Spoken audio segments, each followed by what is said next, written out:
नमस्कार, आप सबका स्वागत है हमारे इस प्रोग्राम में जिसका नाम है सवाल जवाब पल्लवी जम्वाल के साथ। तो आज के हमारे स्पेशल प्रोग्राम में हमारी जो गेस्ट हैं उनको किसी इंट्रोडक्शन की ज़रूरत नहीं है, क्योंकि अगर हम जम्मू कश्मीर की बात करते हैं तो जम्मू कश्मीर में उन्होंने अपनी एक मुकाम हासिल किया है, अपनी एक बुलंदी हासिल की है। तो उनका नाम है नम्रता शर्मा जी। तो चलिए आइए उनसे बातचीत करते हैं और जानते हैं कि आखिरकार क्या कुछ उनके जीवन में रहा, क्या कुछ उनके पर्सनल एक्सपीरियंसेस हैं। क्योंकि अगर हम विमेन एम्पावरमेंट की बात करते हैं तो विमेन एम्पावरमेंट को लेकर इन्होंने बहुत ऐसे काम किए हैं, बहुत ऐसी बुलंदियां हासिल की हैं। तो चलिए आइए बातचीत करते हैं उनके साथ। तो नम्रता जी, पहले तो बहुत बहुत शुक्रिया आपका हमारे इस प्रोग्राम में आने के लिए।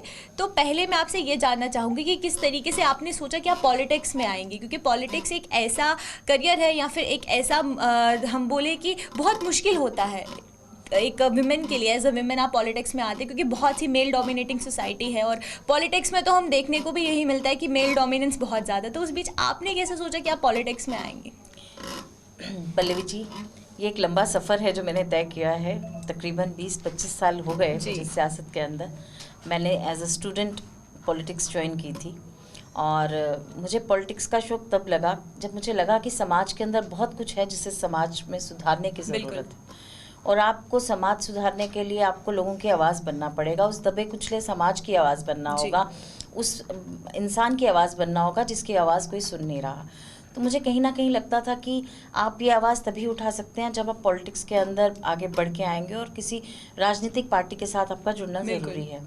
तो मैंने आपसे सुनाया कि मेरा राजनीतिक करियर एज ए स्टूडेंट शुरू हुआ। उसके बाद यूथ विंग में मैंने काम किया, फिर मैंने चुनाव जीते, कॉरपोरेटर बनी और आज मैं अपनी पार्टी में, जम्मू कश्मीर अपनी पार्टी के अंदर महिला अध्यक्ष हूँ प्रोविंशियल। तो मुझे लगता है कहीं ना कहीं मैं कुछ कर पा रही हूँ, कुछ योगदान इस समाज के अंदर हर वर्ग के लिए कुछ ना कुछ योगदान रहता है। कहीं उनकी आवाज़ उठाती हूँ, कहीं कोशिश करती हूँ कि उनकी समस्याओं को उजागर कर सकूँ और उनकी समस्याओं का निवारण हो सके। और एक मन को तसल्ली मिलती है कि आपको जो जीवन प्रभु द्वारा दिया गया है उसमें आपने कुछ ना कुछ ऐसा किया है, आपका योगदान इस समाज के प्रति जो आपका हर इंसान का कर्तव्य बनता है कि वो अपने फैमिली को तो टाइम देता है या फैमिली के लिए तो कुछ करता ही है, पर समाज के प्रति भी उसके कुछ कर्तव्य हैं। उस दायित्व को कहीं ना कहीं आपने पूरा किया है। तो मैम, पहली बात तो ये है कि एज अ वीमेन आपको आपकी फैमिली भी बैलेंस करनी पड़ती है, साथ में आपका करियर भी बैलेंस करना पड़ता है। और अगर हम बात करते हैं एक महिला होने के नाते, और आपने बोला कि आप महिला अध्यक्ष हैं, तो अगर आप बाहर भी ट्रैवल करती होंगी तो क्या कुछ डिफरेंस आप देखती हैं? क्योंकि जम्मू कश्मीर की जो महिलाएं हैं वो अभी तक पूरे तरीके से अपलिफ्टमेंट नहीं हुई है, उनकी एम्पावरमेंट उनको नहीं मिला है। तो क्या कुछ बदलाव आपने देखे कि पिछले कुछ सालों में हमें जम्मू कश्मीर में देखने को मिले हो एज कम्पेयर टू बाकी स्टेट से? देखिए, मैं आपसे पल्लवी जी ये बताना चाहूँगी कि फैमिली, मैं कहती हूँ कि women is a versatile human being because he has a versatile personality. उसके जैसा तो कोई हो ही नहीं सकता। वो एक बेटी है, फिर एक पत्नी बनती है, फिर वो एक बहन भी होती है, एक माँ बनती है और फिर सास बनती है और अपनी विभिन्न भूमिकाओं में वो बहुत अच्छे से अपना रोल अदा करती है। और फिर समाज के अंदर वो अगर नेतृत्व करती है, किसी भी शोबे के अंदर जाती है तो वहाँ भी वो अपना 100% देने की कोशिश करती है। तो कहीं मुझे लगता है कि आपको परिवार की तो आपसे अपेक्षाएं रहती ही हैं, पर समाज के प्रति भी जब उसका योगदान बढ़ जाता है तो समाज भी आपकी तरफ उस नज़र से देखने लगता है। समाज में भी जो आपके भाई होते हैं वो भी आपके पास आते हैं कि उनको लगता है कि पुरुष शायद उनकी भी प्रॉब्लम को उस तरह, हालांकि महिला को बहुत स्ट्रगल करनी पड़ती है इस पुरुष प्रधान समाज के अंदर। और मेरा ये मानना है कि atrocities on women is same everywhere, whole world also. You can, आज अमेरिका जिसे हम बहुत सशक्त देश मानते हैं, आज वहाँ हम एक विमेन सिर्फ वाइस प्रेसिडेंट दे पाए हैं आज तक। Kamala Harris is the first women vice president America को जो मिली है। लेकिन भारत में तो फिर भी हमने देखा कि यहाँ प्रधानमंत्री महिला हो चुकी हैं, प्रेसिडेंट महिला हो चुकी हैं। लेकिन ऐसा कितने घर हैं जहाँ से ऐसी महिलाएं, ऐसी बेटियाँ निकली हैं। मेरा ये मानना है कि महिलाओं को आज बहुत ज़रूरत है कि उन्हें सशक्त बनाया जाए, क्योंकि एक सशक्त नारी जो 50% हिस्सा है इस समाज का, वही एक सशक्त समाज का निर्माण कर सकती है। क्योंकि जब तक आपका 50% अंग अगर हेल्पलेस है, अगर वो काम ही प्रॉपर नहीं कर रहा, तो कहीं ना कहीं समाज जो है वो भी हैंडीकैप्ड हो जाता है, वो भी, उसको भी ज़रूरत है। और महिला जब सशक्त हो जाएगी तो अपने आप एक समाज, एक सशक्त समाज को जन्म देगी। जब महिला सशक्त होगी तो एक जो उसका बच्चा बच्चा है या आगे उसकी जो जनरेशन है वो अपने आप सशक्त हो जाएगी। तो महिला को सशक्त करने के लिए ये एक बहुत ज़रूरी है कि आज महिला को आरक्षण मिले पार्लियामेंट के अंदर, विधानसभा के अंदर, ताकि वो पॉलिसी मेकिंग में, डिसीजन मेकिंग में रोल अदा कर सके। आज महिलाओं को हमने देखा कि पंचायत के अंदर उनका रोल कितना अच्छा बना। जब 33% आरक्षण दिया गया तो पंचायत के अंदर महिलाओं ने कोशिश की, as a sarpanch, as a panch उन्होंने कोशिश की, वीडीसी मेंबर उन्होंने कोशिश की कि एक सुधार वो समाज के प्रति ला सकें। और मेरे पास बहुत सारी महिलाएं बहुत सारे शोबों से आती हैं, मैं देखती हूँ कि उनके अंदर जो उत्साह है काम करने का उतना पुरुषों में नहीं रहता। वो पुरुष जो है वो और तरफ से भी चलता है समाज के, उसके ध्यान बहुत सारे भटकते हैं, लेकिन महिला जो है वो अपने शोबे के प्रति 100% बहुत डेडिकेटेडली काम करती है। आज इसी तरह से, जिस तरह से मेरा मानना है कि कॉरपोरेशन में आपने काउंसिल्स के अंदर महिलाओं को 33% आरक्षण दिया, पंचायत में दिया, अगर यही आरक्षण उसे विधानसभा और लोकसभा के अंदर मिलता है तो एक सशक्त समाज अपने आप से उभरेगा। जब डिसीजन मेकिंग में महिला अपनी भागीदारी देगी, जब पॉलिसी मेकिंग में महिला की भागीदारी रहेगी, तो ऐसे कानून जो सिर्फ कानून की शक्ल में हम देखते हैं कि बना दिए गए कि आज महिला के प्रति जो उत्पीड़न है उसके लिए कानून बना दिया गया, कहीं रेप हो जाता है उसके लिए कानून बना दिया गया, लेकिन आज भी वो इम्प्लीमेंट नहीं होता। तो वो इम्प्लीमेंट करने के लिए बहुत ज़रूरी है कि महिला आज अहम रोल पे, फ्रंट रोल में आ जाए, फ्रंट लीड ले।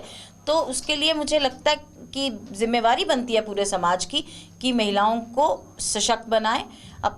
और मेरा यही मानना है, मैं आज आपके माध्यम से अनुरोध करूंगी प्रधानमंत्री मोदी जी से भी कि आज से पहले आप बहुत बात करते थे कि महिला बहुत पीछे रह गई है, महिला के साथ बहुत हिंसा हो चुकी, महिला ने बहुत उत्पीड़न सह लिया।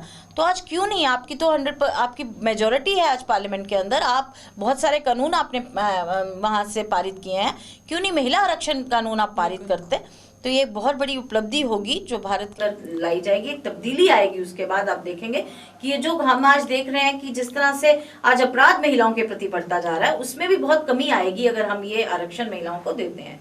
आज आप देख लें, प्राइम पोस्ट अगर किसी पोजीशन पे महिला को, किसी अधिकारी है तो उसको किसी पुलिस स्टेशन में लगना है एज एसएचओ, तो उसके मुकाबले पुरुष को ज्यादा तवज्जो दी जाती है, उसकी क्षमता को हमेशा कम आंका जाता है। जबकि देखा गया है कि एक महिला ज्यादा अच्छे से अपनी जिम्मेवारी को निभाती है और उसमें उसकी तब तक जिम्मेवारी बनी रहती है जब तक वो किसी नतीजे पे नहीं पहुंचती।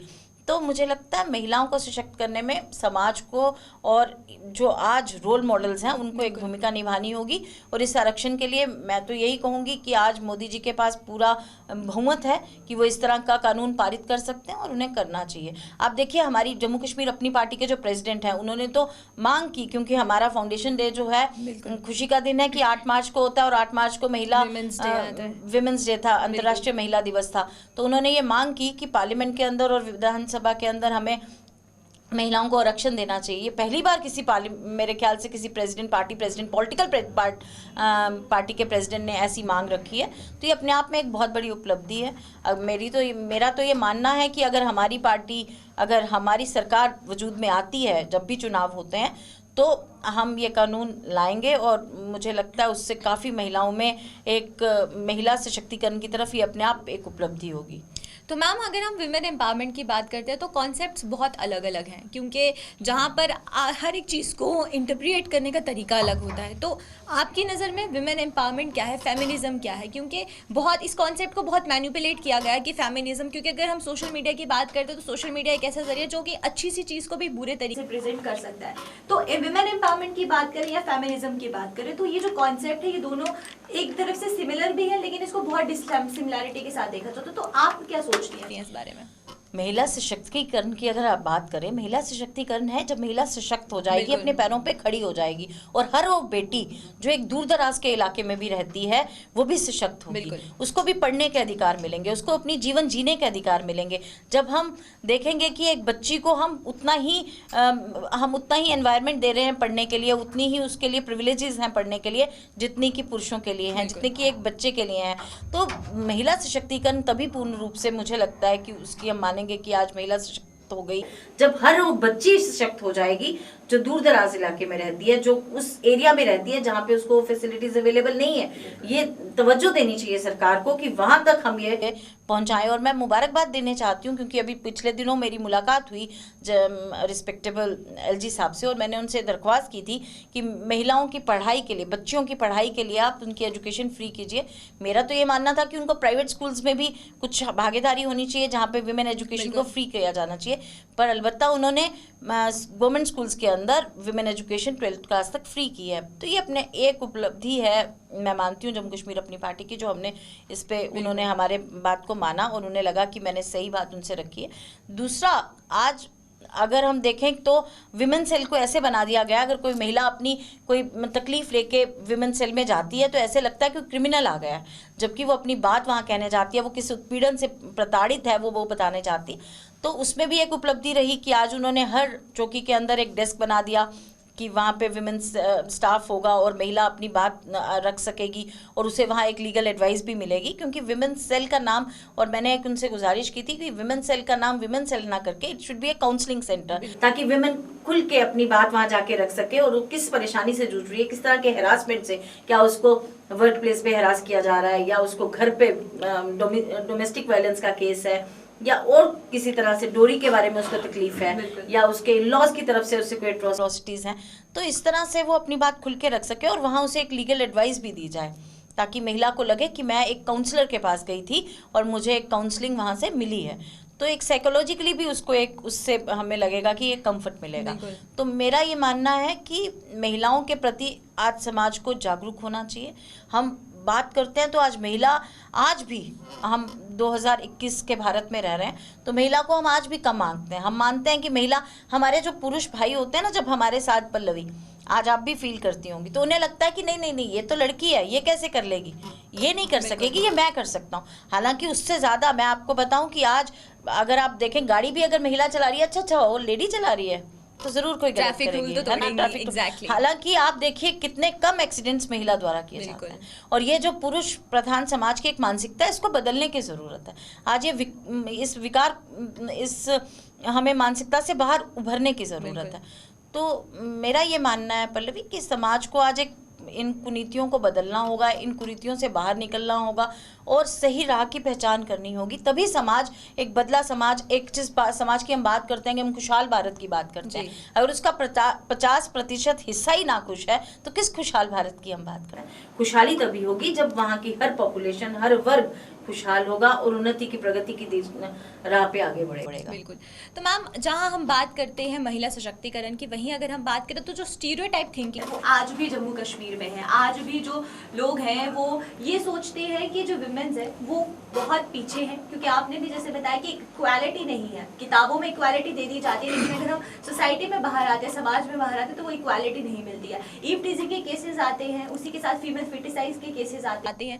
तो इसमें कितना ज़्यादा ज़रूरी है कि फीमेल्स खुद आगे बढ़कर आए और मना करें, क्योंकि बार बार बचपन से ही एक लड़की को ये बताया जाता है कि जो बातें हैं वो घर की 4 दीवारी के बीच ही रहनी चाहिए, बाहर नहीं निकालो, तुम घर की इज्जत हो। इस तरीके के जो टैग्स हैं वो लड़कियों को बचपन से ही सिखाए जाते हैं, और जब लड़की बड़ी होती है तो उसके दिमाग में, उसकी मेंटालिटी में ये चीज़ें रहती हैं, तो वो कहीं ना कहीं आवाज़ नहीं उठा पाती है। अगर ईव टीजिंग होती है तो वो तब भी आवाज़ नहीं उठा पाती है, फीमेल फिटिसाइड होता है तो तब भी आवाज़ नहीं उठा पाती है, डोमेस्टिक वायलेंस होते तब भी आवाज़ नहीं उठाती। तो एजुकेशन जो है वो स्कूल से ही शुरू होनी चाहिए, और किस तरीके से जो है और बढ़ावा अपनी बेटियों को देना है, ताकि जो बेटियां हैं वो समाज में बढ़ चढ़कर पुरुष के बराबर आ सके। समाज क्या कहेगा उसे बचपन से सिखाया जाता है। तो मेरा ये मानना है कि अगर उसके साथ ईव टीजिंग हो रही है, उसमें वो कहाँ से दोषी है। बिल्कुल। अगर कोई पुरुष उसको या कोई लड़का उसे तंग कर रहा है राह चलते हुए, तो इसमें उसका कहाँ से दोष है। लेकिन हम घर वो जब आती है और अपनी बात को रखना चाहती है या मांग करती है माँ बाप से ही कि मैं इसका विरोध करती हूँ या विरोध होना चाहिए, मुझे पुलिस जाना चाहिए, तो वो उसको कहीं ना कहीं कहते हैं कि इसको रोक दिया जाए, कोई बात नहीं, तुम बाहर मत निकलो, तुम इतने बजे बाहर मत जाओ। क्योंकि अभी समाज उतना, ये वही इस मानसिकता, इस विकार की ही मैं बात कर रही थी। ये जो विकृति है हमारी, इस सोच के जो लोग हैं, उसी को बदलने की जरूरत है। बचपन से ही एक माँ को अपने बेटा और बेटी में कोई फर्क नहीं करना चाहिए, उस बाप को भी फर्क नहीं करना चाहिए। तो एक जो फर्स्ट स्कूल है, मेरा मानना है कि वो घर से शुरू होती है स्कूलिंग। और जब स्कूल में भी जाते हैं, स्कूल एजुकेशन में तो है ही है, वहाँ टीचर कहते ही हैं कि बेटी और बेटा बराबर हैं, लेकिन कहीं ना कहीं फिर भी हम घर जाने पे उसे कहते हैं तेरे लिए ये सही नहीं, तेरे लिए ये खराब है, तू ये कर सकती है, तेरा भाई ये कर सकता है, ये शोभा तेरे लिए नहीं बना, ये शोभा। जबकि आजकल आपने देखा कि एक अच्छी पायलट महिला है, बिल्कुल, फाइटर पायलट्स महिला है, आज एयरफोर्स के अंदर महिला है, आर्मी के अंदर महिला है, और आज मेरे ख्याल से बॉर्डर पे महिला आज आपको नजर आ रही है, बीएसएफ में महिला चली गई है। तो महिला कहाँ कम है, आज एस्ट्रोनॉट्स महिला है, डॉक्टर्स तो थी ही महिला, अब प्रोफेसर्स कितनी अच्छी महिलाएं हैं, आज साइंटिस्ट हैं महिलाएं। तो किस शोबे में, जिस भी शोबे में महिला को अपनी भागीदारी दिखाने का, अपनी कौशलता दिखाने का मौका मिला, उसने अपनी भरपूर मेहनत के साथ, लगन के साथ अपनी एक मुकाम हासिल किया है। लेकिन फिर भी मेरा ये मानना है कि अभी बहुत कुछ किया जाना बाकी है। आज भी जो आप विमेन, आज चाइल्ड फिटिसाइड की आप बात कर रहे थे, गर्ल चाइल्ड फिटिसाइड की, इसमें कौन दोषी है? समाज में जो आज भी उस विकार के लोग हैं, जो मानते हैं कि बेटी का होना पाप है, बिल्कुल वो दोषी हैं। आज कन्या पूजन का जो हमारा प्रावधान बचपन से चला, हम देखते थे, हमारा मानना है कि जो सतयुग का भारत था वो यही था कि कन्या पूजन माता का रूप माना गया था कन्या को। आज कन्याएं मिलती नहीं है जब पूजन होता है। तो ये वही भारत है, इसकी अपनी एक गरिमा है, और भारत तो लोगों के लिए मिसाल हुआ करता था। यहाँ तो दुर्गा रूपी माना गया महिला को, यहाँ सरस्वती रूपी माना गया, ज्ञान का भंडार माना गया महिला को, यहाँ तो लक्ष्मी का भंडार माना गया, लक्ष्मी रूपी माना गया महिला को। तो अब खाली पूजने योग्य नहीं है, महिला में वो सारी शक्तियां हैं। महिला इतनी सक्षम है कि वो अपना नाम चाहे पढ़ाई के शोभे में इतना बढ़ा रही है, लक्ष्मी कमाने में वो सक्षम है, आज वो दुर्गा रूप में भी सक्षम है कि अगर उसके खिलाफ आज वो आवाज़ उठाने में भी सक्षम है। उसको इस सक्षम बनाने में समाज को बहुत अहम भूमिका निभानी है, बुद्धिजीवियों को अपनी भूमिका निभानी है, और कहीं ना कहीं हम पॉलिटिकल पार्टीज को भी उसमें अपनी एक भूमिका निभानी है, ताकि जो हमारी आज आप देख लीजिए, जो हमारी अपनी पार्टीज हैं उसके अंदर भी हम कितनी महिलाओं को भागीदारी देना चाहते हैं। आज 33% आरक्षण की बात आती है, कई बार हमें महिलाओं को ढूंढना पड़ता है, फिर हम कहते हैं ये पुरुष प्रधान समाज है। पुरुष प्रधान तो रहेगा ही जब आप महिलाओं को सक्षम नहीं मानेंगे। आप मानेंगे ये कैसे, मेरी बीवी बाहर चली गई, इस टाइम पे ये वापस नहीं आई, ये क्या कर रही थी, किससे बात कर गई। तो बहुत सारी चीज़ें हैं, इस विकार को बदलने की ज़रूरत है। मुझे लगता है हमारे घरेलू हिंसा आज तभी खत्म हो सकती है अगर इसमें हम सब एक अहम भूमिका निभाएंगे। हमें पता होना चाहिए हमारे पड़ोस में जो हमारी महिला है उसके ऊपर अगर उत्पीड़न हो रहा है तो ये पड़ोसी का फर्ज बनता है कि उस उत्पीड़न को जागरूक करे और जागरूक समाज में उस बात को लाए, और ऐसे लोगों को निशानदेही होनी चाहिए जो महिलाओं को कम मांगते हैं। तो अपने आप एक गरिमा वाला भारत तभी बन पाएगा जब हम सब अपनी भूमिका बहुत ठीक तरीके से निभाएंगे। तो मैम, आपने पॉलिटिक्स का हर एक फेज देखा। आपने बोला कि मैंने कॉलेज से शुरू किया था और अभी तक अगर बात करें तो कितने साल हो गए हैं, तो इस बीच आपने क्या देखा कि पॉलिटिक्स में क्या कुछ बदला है? क्योंकि अगर महिलाओं की जगह की बात करें तो वो भी बहुत अच्छे तरीके से बदली है। पॉलिटिक्स बहुत बदल गई है। पहले पॉलिटिक्स कुछ और हुआ करते थे, लेकिन अब जो पॉलिटिक्स है उसमें काफ़ी ज़्यादा बदलाव है। तो आपका पर्सनल एक्सपीरियंस कैसा रहा? देखिए, I am a post graduate. मुझे कई बार लगता था कि एक अनपढ़ पुरुष जो मुझसे कम काबिल है उसको भी मुझसे ज़्यादा आगे बढ़ने के मौके मिल रहे हैं, लेकिन मैंने हार नहीं मानी। मुझे लगा कि कहीं ना कहीं इस लड़ाई को मुझे लड़ना है, और मुझे ये लड़ाई अपने लिए नहीं, मुझे ये लड़ाई उस बच्ची के लिए भी लड़नी है जो कल पैदा होगी। बिल्कुल। मुझे ये लड़ाई उसके लिए भी लड़नी है जो आज कॉलेज में है, जो स्कूल में है। तो बढ़ते जाना है हमें आगे, और मुझे ये लगता है कि समाज जो है, पढ़ाई भी उसमें बड़ा एक अहम भूमिका निभाती है। हम अगर समाज को पूरे उस तरह से अगर हम समाज को उठाना चाहते हैं, हम अगर कहते हैं कि समाज का हमें स्तर बढ़ाना है, ऊंचा करना है, तो उसमें कहीं ना कहीं महिला जो है वो अपनी बहुत जैसे भागीदारी निभा सकती है। एक माँ जो है उसे ये बताना है कि मेरे साथ जो हुआ मेरी बेटी के साथ कल ना हो। तो महिला भी कहीं ना कहीं अपनी जिम्मेवारी को समझे, अपनी भागीदारी को समझे कि मुझे मेरा समाज के प्रति क्या कर्तव्य है, तो अपने आप एक अच्छा समाज डेवलप हो जाएगा। बाकी लड़ाई की आपने बात की पल्लवी, तो एज अ विमेन मैंने देखा कि अपनी कैपेसिटी के लिए आपको लड़ना है, बिल्कुल। अपनी बात आपको रखनी है, और कहीं ना कहीं फिर एक पर्सपेक्टिव, एक नैरेटिव खुद ही सेट हो जाता है, आपकी आइडेंटिटी खुद ही बन जाती है, आप खुद ही अपनी शनाख्त बन के उभरती हैं, आपकी शनाख्त कोई रोक नहीं सकता। हालांकि बहुत सारी उसमें कठिनाइयाँ आती हैं। मेरा ये मानना है कि जो कदम 10 कदमों में जो पुरुष एक सफ़र को तय कर लेता है, उसको तय करने के लिए एक महिला को शायद 100 कदम चलना पड़ता है, लेकिन वो अपनी, अगर वो उस डगर पे चलने के लिए वचनबद्ध है, अगर उसने ये तय कर लिया है, ध्येय कर लिया है कि मुझे ये सफ़र तय करना है और मुझे अपनी मंजिल को पाना है, तो रुकावटें कितनी भी आए, आपका भगवान आपका साथ देता है और आपको मंजिल आपकी मिलके रह जाती है। मैम, मेरा सवाल आपसे ये रहेगा कि आपके दिमाग में मतलब कब आया कि आप पॉलिटिक्स में आना चाहते हैं, क्योंकि एक बहुत अलग फील्ड है और कॉन्सेप्ट बिल्कुल अलग है, और जिस टाइम पर आपने पॉलिटिक्स ज्वाइन किया, पॉलिटिक्स का जो एक तस्वीर थी वो बिल्कुल अलग थी। तो ये जो दिमाग में एक थॉट आया, तो उसके बाद ना वो इनिशिएटिव, क्योंकि दिमाग में हर एक लेते हैं कि अगर हम ये चीज़ करेंगे तो हम ये इनिशिएटिव है, कुछ कुछ ऐसे बेंचमार्क्स है जो हमें सेट करने हैं। तो अभी तक आपका क्या कुछ कैसा एक्सपीरियंस रहा है? I was a single child Pallavi. I was brought up by my mother. She is a doctor. और I lost my father when he was only 3 months old. तो I have seen many things around. मैंने समाज को देखा है बड़े पास से, कोशिश की है उसे जानने की. मुझे लगता था कि मेरी माँ अगर ऐसा कर सकती है तो मैं क्यों नहीं कर सकती थी. तो मुझे लगता था कि समाज में महिला के लिए बहुत कुछ है जो वो हासिल कर सकती है, लेकिन उसके लिए किसी ना किसी को तो लीड लेनी होगी. आपका बिल्कुल सही है मानना, क्योंकि जब मैंने अपना पॉलिटिकल करियर चुना तब विमेन को इतना, तब तो विमेन एम्पावरमेंट की बातें सिर्फ किताबों में देखी जाती थी, स्पेशली इन पॉलिटिकल स्फीयर की अगर मैं बात करूं, तब महिलाओं को ये कोई आरक्षण नहीं था. चाहे आप काउंसिल के अंदर ले लीजिए, चाहे पंचायत के अंदर ले लीजिए, तो बात के निर्णय है जो अमली जामा जिनको पहुंचाया गया.